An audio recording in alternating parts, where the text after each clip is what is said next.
So coming back,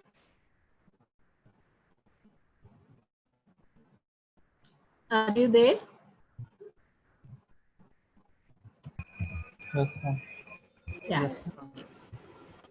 So when it comes to cost, these are these three parameters which affected the cost of the system very much. One is time, the other is volume, and the third one is commodity business.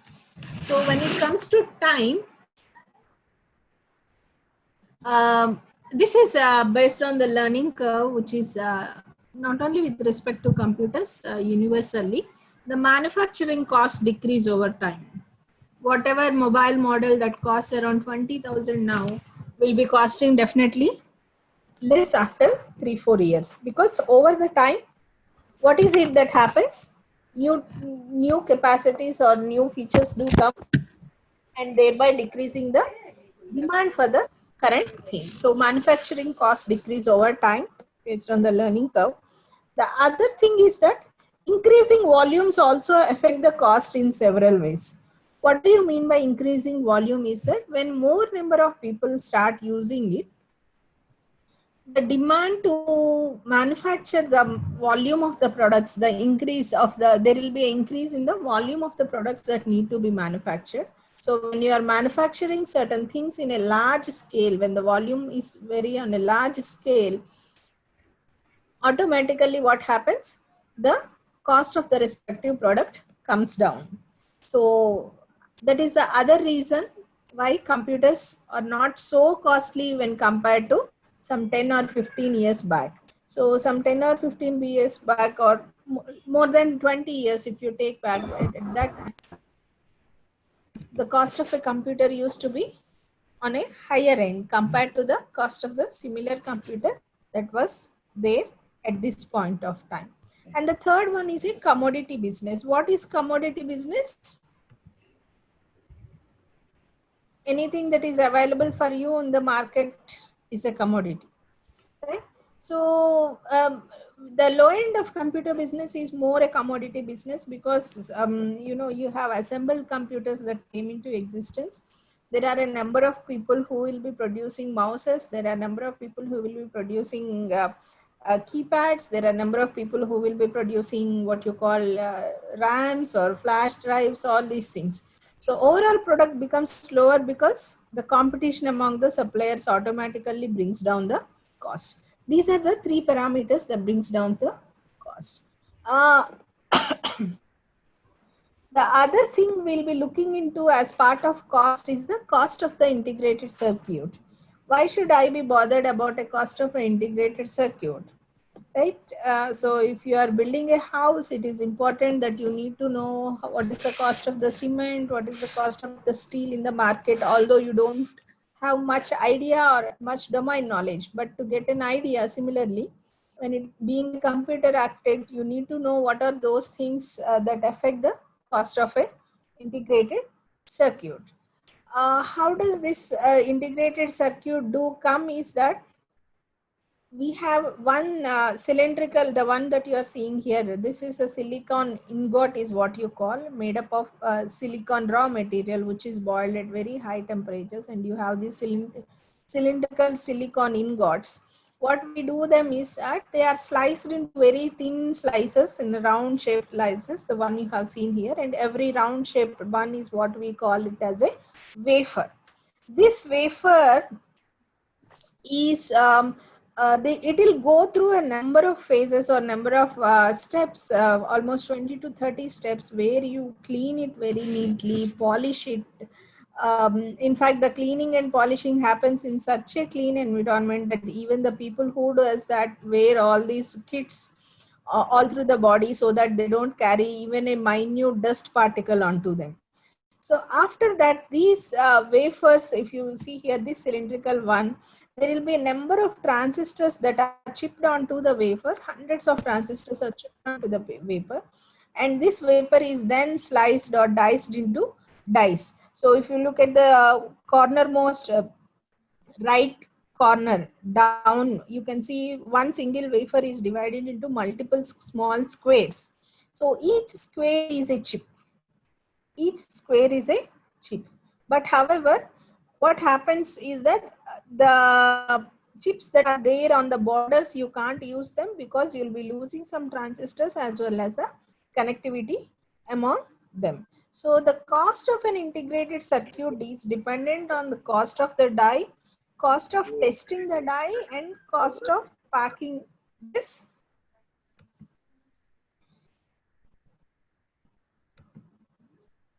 Is that for a question? No. So cost of the die is that this particular this one small square shape is what we call a die. And what happens is that once all the transistors are connected on this particular wafer, what we do is that, or what they do is that, they'll cut them into dies, and each die is independent of the number of transistors that are there on that. However, the dies that are there on the corner will not be useful, as I told earlier. To ensure which are useful and which are not useful, every die is tested. Every die is tested for connections. So the cost of the die, and it costs a lot to test each and every die. The cost of testing the die, the cost of packing, and again packing and final test is that everything is again packed to just to ensure that it functions well. Because what the manufacturers do is that they simply bring the integrated circuits, these chips, and just keep them on the boards of the system, right? So they will be packed with some 4 or 5 layers for packaging, and again finally testing to ensure that it was not damaged during the packing. All these things do add as part of your cost of integrated circuit. And that is the other thing is final test yield.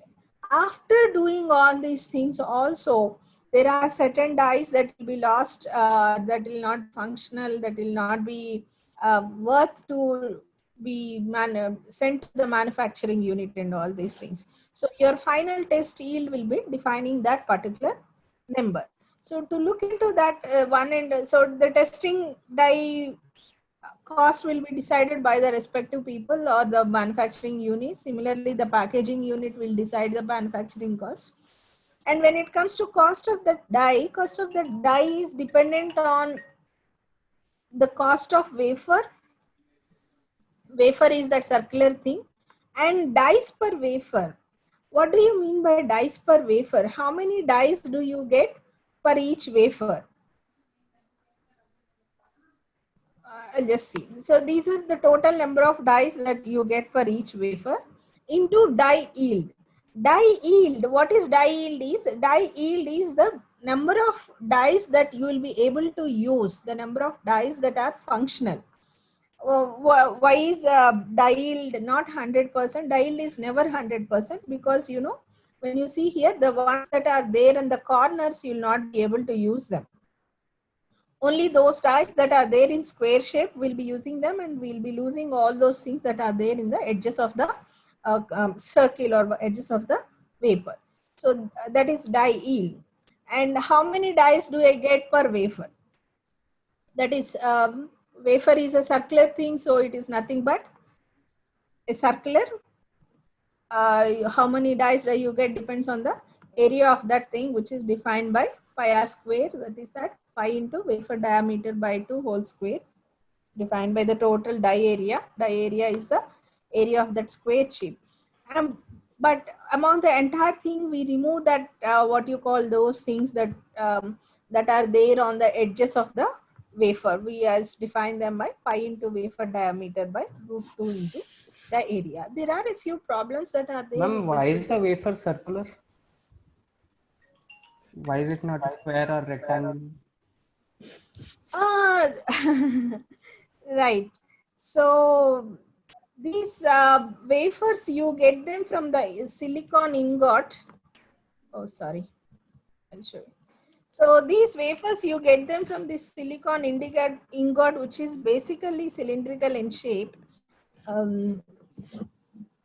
If you ask me why again it is in cylindrical ingot, is cylindrical in shape but not rectangular in shape, I think I have to get back to some electronics guy, because when I looked at the production of silicon wafers, every video it was showing only a a cylindrical thing that could be the manufacturing style of them, and when obviously when you slice them you don't get a cylinder, the other shaped ones, you'll get the circular wafers itself.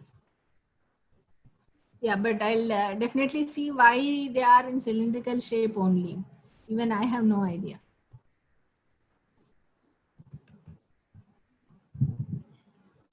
So that is about the cost of integrated circuit. And if you look at these things, there are many things like wafer cost, wafer yield, and the number of defects per unit area and die area. In all these things, what are these that are there in our control? Wafer cost, wafer yield, all these things are in with respect to the control of the manufacturing units. The only thing that we can see is how much amount of die area can we utilize it, or how much amount of, the more the amount of die area is utilized, the more number of transistors can be placed, the more number of transistors that can be placed on a chip, the more the amount of processing can be done from a single chip. That is the only thing that we'll be looking into. And this is about the cost versus price when it comes to the cost of integrated circuit, how much cost it costs. It happens for the manufacturer to produce that product, whereas the price is what is the price that he sells. Obviously price will be greater than the cost because he'll be adding other prices such as whatever all the margins here, R&D, marketing, maintenance, profits, everything he'll add it to the price. The only thing is that we need to ensure that cost and price, the variation between the cost and price should be minimal to the possible extent. But how do you minimize it? Do we have any control on that?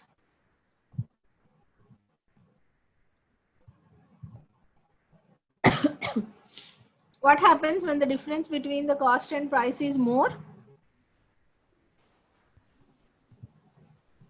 No profits or more profits, maybe. No? Like it's either more profits or no profits. No, no. When the difference between cost and price is more, in the sense he is adding more amount of more amount to the price compared to the actual cost that has happened to be. Cost is how much it. What is the other thing that you know? Cost is how much amount of money that I have invested in to manufacture that product. But when it comes to price, I add all the other prices that I have told you in the margins, like how much amount I take for maintenance, for building rental, for financing, for my own profit and taxes and all. The idea here is to minimize the difference between cost and price. So the difference between cost and price will be minimized only when there is a lot of commodities available in the respect. See, there is only there is a time BlackBerry phones are very costly. Even now, iPhones are very costly. Why is it so? Compared to the normal phones, iPhones are very costly, isn't it? Yes, ma'am. Right. What with whatever price that you get for iPhone, you take another any normal branded phone, you can get much more advanced features compared to what you get on iPhone. Do you agree with me? Yes, ma'am. Why is it so that the price of iPhones was so? Don't tell me brand. That is one factor, but apart from that,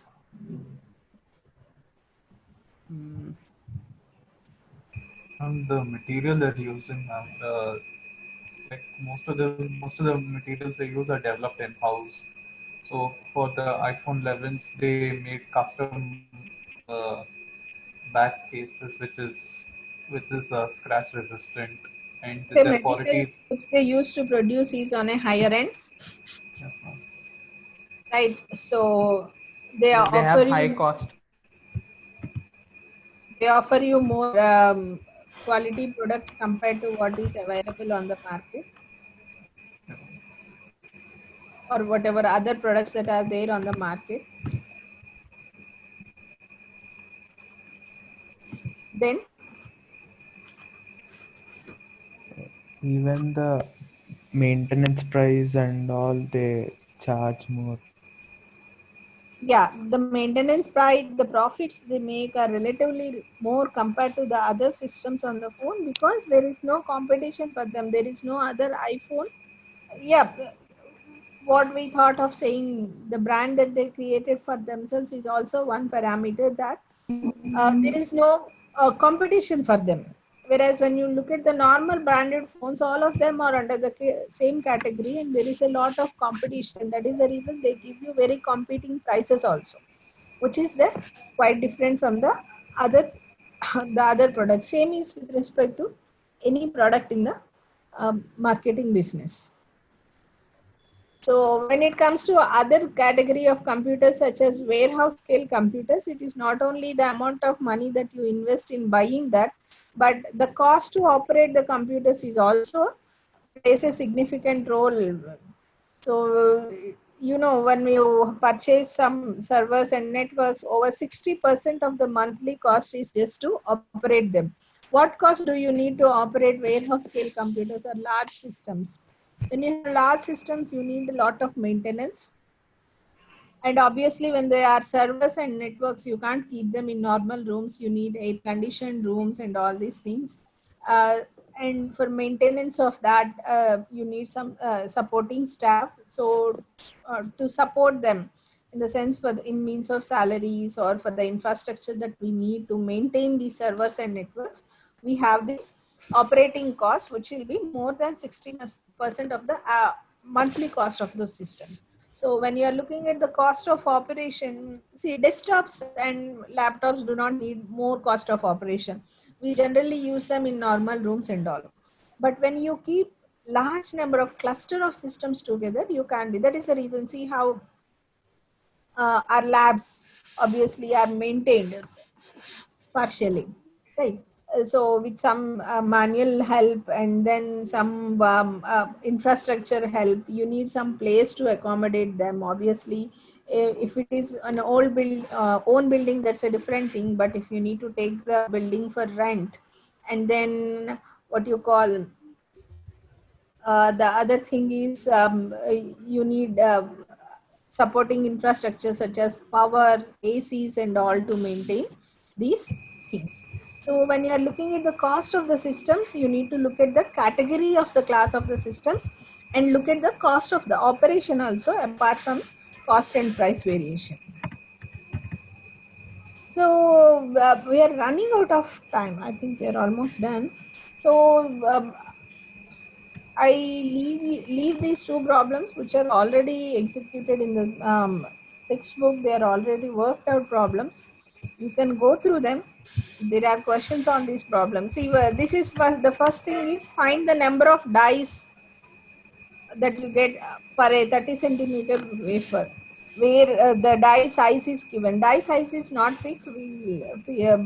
Different sizes of dice are there, but anyhow, the manufacturing unit have common norms to follow on fixed size dice. So when you look at the first problem, so this is all worked out from your textbook. Find the number of dies for 30 centimeter wafer. I'm converting into centimeters because we have die also in centimeters. For a die that is 1.5 centimeters on its side and another die that is 1 centimeters on its side. So we all know die is in square shape, and when you have 1 centimeter on a size, the area of the die will be 1 into 1. Whereas when you have a die that is 1.5 centimeters on a side, the area of that particular die will be 1.5 square, isn't it? So when you have a die of 1.5 centimeters, the die area will be 2.25, 1.5 into 1.5, which is 2.25 centimeters square. And how many dies do I get per wafer, where the wafer diameter is 30 centimeters and the die area is 2.5 centimeters square. So we have a formula for that, which we have just seen: pi into diameter by 2 whole square by area of the die, minus we remove those things which come at the edges, which is pi into diameter of the wafer by root 2 into die area, where we get 270 dies per wafer after removing those edges. Whereas when you have a die of 1 centimeter on a side, the die area will be again 1 centimeter square, and you will get more number of dice. That is obvious, right? When your die size is big, you will get less number of dice, and when your die size is small, you will get more number of dice. So you can go through the other problems also. And we have two more topics left in chapter 1. One is the dependability issues, and based on dependability, we'll move to the quantitative principles, where we majorly focus on Amdahl's law. And just these two topics, we'll cover it on Tuesday. And I guess by Tuesday, we'll be completing chapter 1.